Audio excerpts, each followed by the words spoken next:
اعوذ باللہ من الشیطان الرجیم، بسم اللہ الرحمن الرحیم۔ السلام علیکم خاران، انشاءاللہ کہ آپ سب خیریت سے ہوں گی۔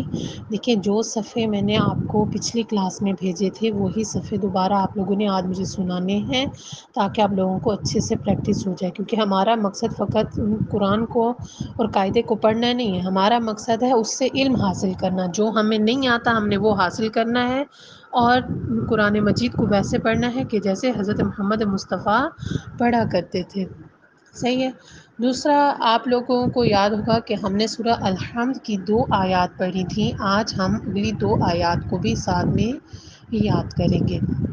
اعوذ باللہ من الشیطان الرجیم، بسم اللہ الرحمن الرحیم۔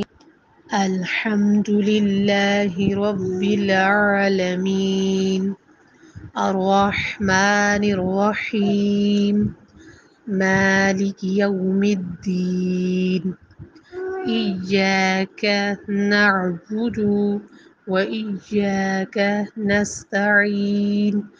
آپ سب نے بالکل ایسے ہی پہلے علیحدہ علیحدہ پڑھنا ہے، ایسے الحمد، یہ خود آپ نے گھر میں پڑھنا ہے، ایسے سنانا نہیں ہے۔ سنانا آپ لوگوں نے مجھے ویسے ہی جیسے میں نے آپ کو پہلے سنایا۔ اگر آپ اس طرح کر کے پڑھیں گی تو آپ لوگوں کے لیے آسانی ہوگی، جیسے جوڑ کو اکٹھا پڑھتے ہیں، ال پھر ہم پھر جو، الحمد، پھر اس طرح آپ لوگوں کے مخارج بھی نکلیں گے۔ آپ لوگوں کے حروف کو جب ایک حرکت کے برابر پڑھنا ہے وہ ایک حرکت کے برابر پڑھا جائے گا، جو 2 حرکت کے برابر پڑھنا ہے وہ 2 حرکت کے برابر پڑھا جائے گا۔ یہ آپ لوگوں کو اس بات میں فرق نظر آئے گا، ٹھیک ہے؟ پھر آپ لوگوں نے ایک ساتھ سنانا ہے۔ میں ایک بار پھر پڑھ رہی ہوں، آپ لوگوں نے غور سے سننا ہے۔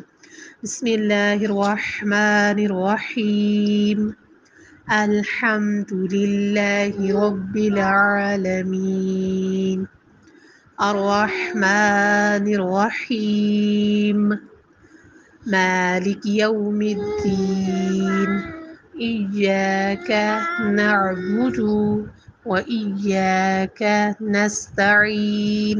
صدق اللہ العلی العظیم۔